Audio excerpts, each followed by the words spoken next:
Namaste, this is Rishikesh Writings and program from Rishikesh, Uttarakhand, India in Himalaya.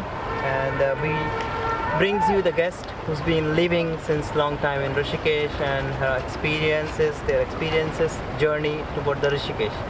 And today our guest is Emily. She's been living in Rishikesh since 2002. And today we explore her journey in Rishikesh, India. Namaste, Emily. Namaste, Anand. So Emily, since 2002 you've been living in Rishikesh, India and exploring. How it impact you in your life? I think it changed everything. There's no way that if you come to India you aren't affected by India. It has this magic of energy that sort of is a vortex that's kept me here. It makes me never really want to leave, and it has like a history that you can really sink into, and it has a lot to offer. So I think it captured my heart for sure. Like before 2002, where you were and what exactly you are doing in the universe? Wow. So I came from Canada, but since I was 18, I worked abroad, overseas, in many different places, always in hospitality and tourism. So my first job was by a chef, or in this industry of adventure tourism, and always in service, of some way, facilitating some adventure. So I was just before here in 2002 for my time was in France, and I was actually working as a private chef on motor yachts in the south of France, in the Mediterranean. From that moment, this transformation brings you in India? Or what is the things that's in your heart, or how you hear about this country and the particular place, Rishikesh also? Like your friend tells you, or you've read in a book? Actually, my first visit to India happened while I was in Australia, so it was a little bit earlier than that. So I was about to get on a sailing ship with this guy to cruise from Australia up through the Red Sea and into the Mediterranean was the idea. And he, in the last moment, it was sort of arranged, and then he said, but you need a visa for India, because we're not stopping anywhere between Australia and India on land that has this embassy. So I had to organize a visa because we were going to stop in Cochin. And then at the last minute, the trip canceled.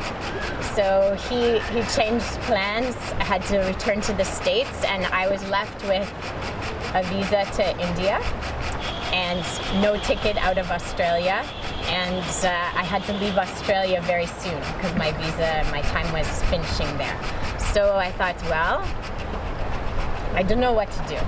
And I went up in the north. I was already in Queensland in Australia, and I went with my hippie friend Deb, and we went up to check out this ashram in the Daintree. I didn't know what it was, I knew nothing, and she's like, no, we'll go swim in this sacred pond, and we go to this ashram, and you will find what you want to do, like this. And I was like, okay, just trust, go. And I went there, and I met this Swami, and I see this man. I didn't know what a Swami was, but I met a Swami, and he's in this orange robes, and he was like, you're from Canada. And I was like, yes. And he goes, I have something for you. And he handed me this book on Kundalini yoga. And I was like, what is this?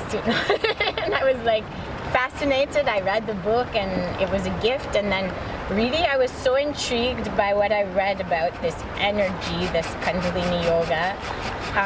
And it was written by a fellow Canadian, but Swami Radha, who had studied at Shivananda, just across the river. And so it was the first women disciple from Canada there. And I thought, oh, okay. I have a visa to India. I have something I want to learn about, Kundalini yoga, and the place is Shivananda Ashram. So your first step is the south part of the India.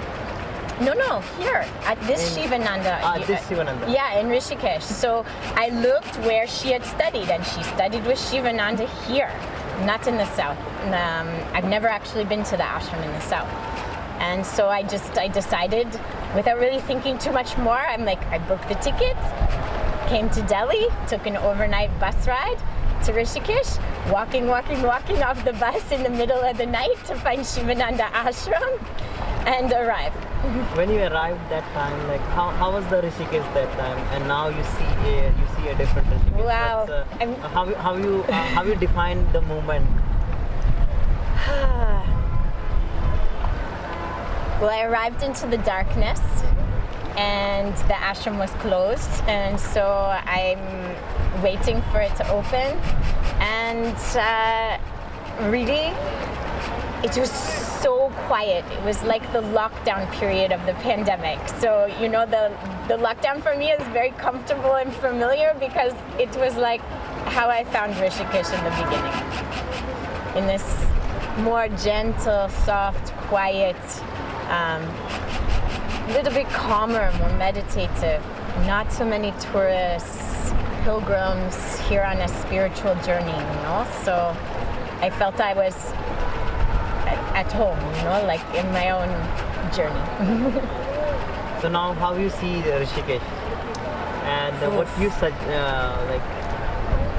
what comes in your heart, when you see present situation of Rishikesh and the old situation when you arrived in Rishikesh? Well, I never stayed at the Shivananda ashram because there was a process that I didn't know about when I first arrived. You had to apply and all these other things. And I actually walked across the bridge and got directed in a very divine way to Paramath Nikatan, which is where I ended up for the first bit of time.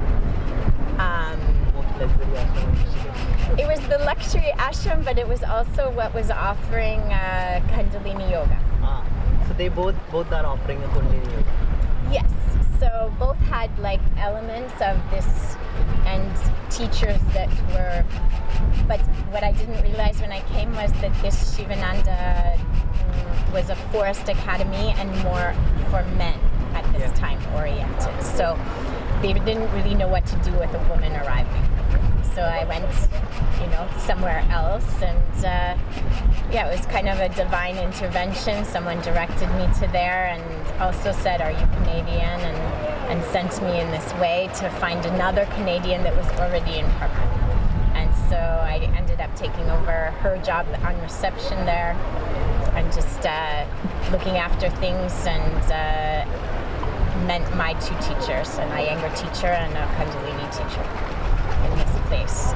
But how it's changed, I can't even tell you. 20 years in this place has been, it feels like very,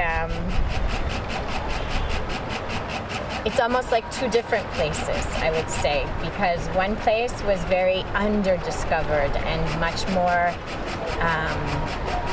a sacred place where people would come and dip in Ganga, and they came to pay homage to, ashrams and temples, the start of, the Chardam, starting from here, So there's more of a intention of spirituality and an energy or a vibrancy that had a sacredness to it. What I've seen happen over the years, and there was no yoga teacher trainings at this time. So when was the yoga teacher training started in Rishikesh? Not very long afterwards, like about 2006, it started with one or two places, and the momentum grew very quickly because it turned into spiritual business. What do you thought about that spiritual business and the spirituality? For me, Is it good? No, for me, is it a way of upcycling? I think it's a way of losing the essence of what was originally taught. Because it was originally taught, yoga or meditation or whatever, was from one guru to one or two disciples. It wasn't like so commercialized, let's say. It wasn't turned into a trend or a popularity. And I think a lot has changed because the way that we interact in the world has changed with the influence of social media. Like when I first arrived, you didn't have the ability to book things in advance. You didn't have a phone that you traveled with. You didn't have anything but your backpack. There is a one guide for Lonely Planet. The people come and read that guide and okay, we have to go to this place and this place. You could have the Lonely Planet, but honestly, more people were interacting with each other and communicating, and you would ask questions, you would talk to people, you would have conversations over chai. Like you would meet at little chai spots and ask everybody what was this, what was this, what was this, and where to go, how to do it, and you would make instant friends because you would have a real authentic experience together, from the moment you sip your first chai to the going into the jungle on a walk to a temple or something like this, you know? It wasn't that you had to book online in advance, leave at this time, organized like so. And what is exactly the yoga for you in your way, and how the yoga or Kundalini changes you, and what you understand about the Kundalini? Lots of questions all in one there. It's a big question. So the first thing that changed me, I would have to say, is having and developing a sadhana, which is a practice. It wasn't because I wanted to teach yoga that I started to do yoga. It was because I wanted to understand my own body, my own soul, the body-mind connection, how to integrate the energy that is our life, you know, our prana. I didn't know these names at that time, you know, but now, looking back, it is our breath of life, you know, and there's seers and sages and rishis that have really developed themselves by going inside their own body systems, and we're fortunate enough to have some of that technology that we can also find the thread and follow within ourselves. But it was about to develop myself, my own inner world, and have a self-realization. It wasn't about an enlightenment, I just wanted to find me. Who am I? So do you find who am I? If I really keep asking the question will dissolve, you know? You know this answer already. Yeah. And which part of Rishikesh you love to most visit and sit? It's always about Ganga for me, you know, like my practice began with dipping 3:30 in the morning, then following my own sadhana, and really everything has come from this river, you know, like from just the touch of the river, the flow, the idea that it's never the same river you enter each time, the changeability. You've been living a long time in Rishikesh. Have our family called you or asked you, where are you, what exactly you're doing, and yes. is it how you find that particular thing? Because in India, like we live in a gathered family, and when we see in the West, the people are living individually. Mm-hmm. So how you see it? And yeah, so I think you know, my understanding comes from Kundalini also, it's like coming into oneness. It's Shiva Shakti merging into like the divine, right? So I think that even here I see in family situations there's more of a union, a coherency, you know, in some cases, not in all cases, but its connectivity is different. In the West, we've become separate and more individualistic, perhaps egoistic, you know, where it's been an evolution economically more than an evolution of the heart, of the soul. And I think when you come to India, you notice right away that even the family dynamic, it's more connectiveness, it's more warm, it has like a different sense of coming into the heart center, which to me is the seat of the soul. So I think it gives you a lot just by being here to feel that type of softness and relaxing into it, where it's not about mechanisms and systems and lines and achievements. It's much more circular and inclusive. And what message you would like to say to the fellow travelers who would like to visit India, and why they should come India, and when they come India, what they should explore? I think it would be more Because what I'd say to a modern traveler to go anywhere. It's like, don't book everything in advance and leave space for things to happen naturally and unfold. Because if everything is to a plan or to a schedule or to this linear way of moving in the universe, then you're not open for just what is. And I think more than doing a class or a course or doing something that you've booked in advance, the best moments in Rishikesh, in India, have always happened for me spontaneously. Someone meets you, you have a connection, you feel, wow, a sense of trust, you know, and you have faith and you go. And it's like, oh, you're going to take me on this adventure. Okay, sounds good. I'm going to go. And you have this experience and just like a general openness to alter. Like, if you come full of ideas, there's nothing for you here. If you come empty, everything is waiting. And you also teaches Acro Yoga. What is Acro Yoga in Rishikesh? Acro Yoga is... How it started actually?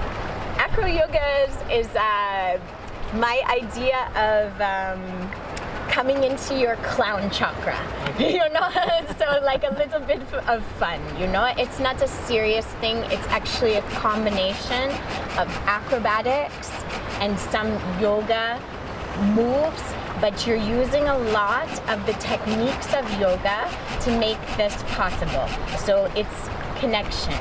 It's consciously connecting in your breath, in your movement with another person. So it's giving you the opportunity to trust the other, to support the other. So some of the principles of yoga are in Acro Yoga, but it is taking what is more of a sports discipline of acrobatics and bringing consciousness to it, I would say, to give it the benefit of both worlds. And you've been teaching Kundalini Yoga a long time. What transformation you found it in yourself? Well, since 2006 is when I started to teach.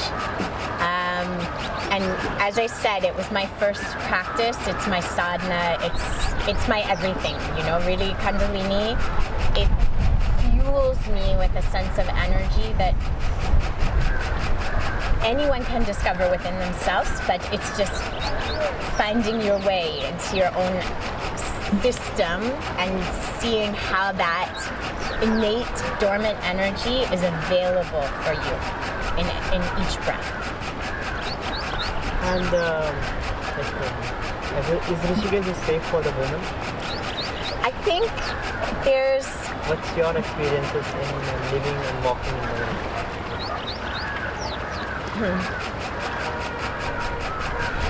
I've never had any issues anywhere I've been in the world, okay? If I'm conscious and aware.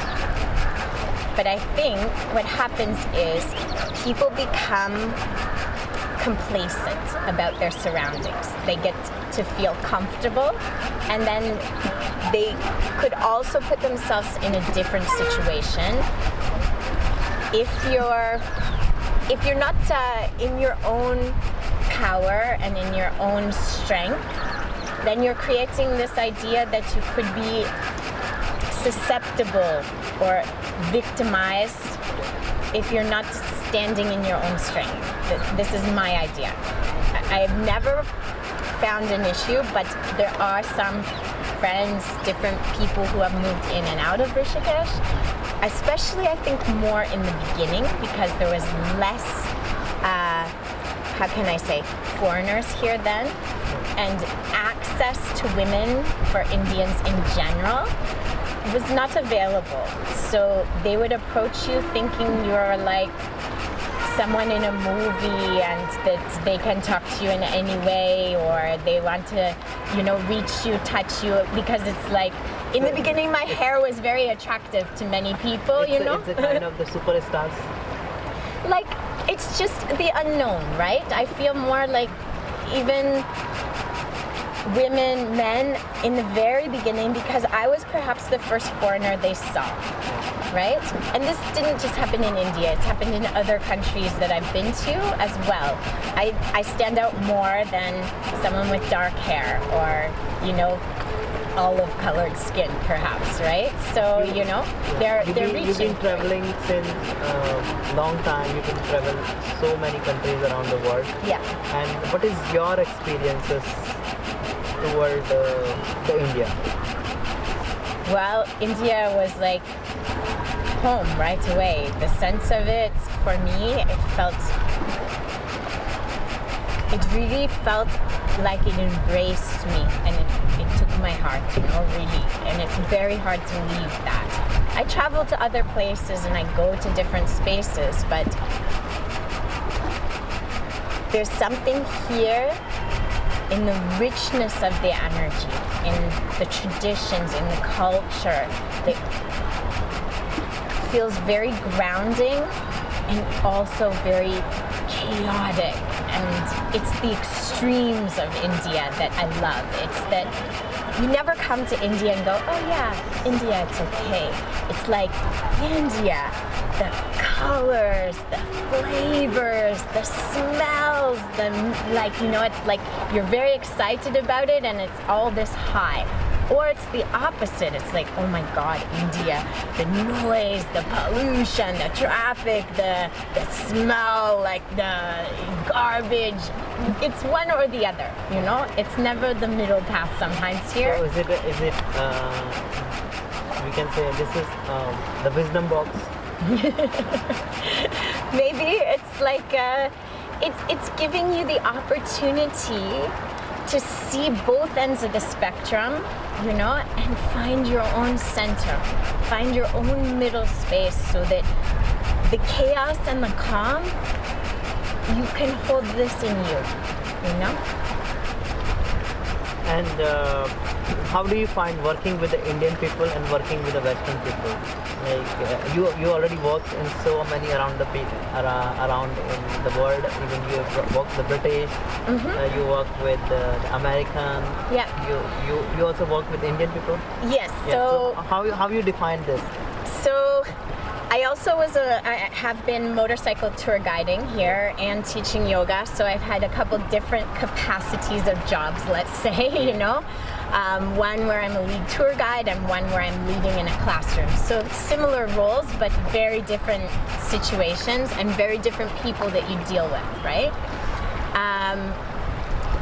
I think people coming for yoga experience, they want to feel a safe container. That they can sink into and become vulnerable and absorb what is there. So this is more what you're trying to offer. And India makes that challenging in that many times, like, electricity will go out, or like food isn't ready at the right time, schedule doesn't work, it changes, like there's not this militant way of doing things like we do in the West. And I think for some people this is very breaking their mind, you know, and it's very tough if you have a strong mind and it has to be this way. India cancels that, you know, it totally erases that idea, because you're not in control. So if you're someone who's really about control, which a lot of Westerners think, I'm in control of my life, I'm in control of this, and same on the motorcycle trips, like I say to them, there's no rules on Indian roads. You know, like it's more in flow. You have to think of the road like the Ganga flowing. Like Ganga comes up to something, it doesn't like see a rock and go, rock. It just splits around and goes whichever way is the most natural. And I think that's India. It's in its own flow. And you either surrender to that flow or you beat your head against it and then you leave. You know, like it's only one or two ways. And if you talk about my last or semi-last question about the food, is a very some points in the living space. So, which is your favorite place to visit for a food in Rishikesh, and what food you love it from that city?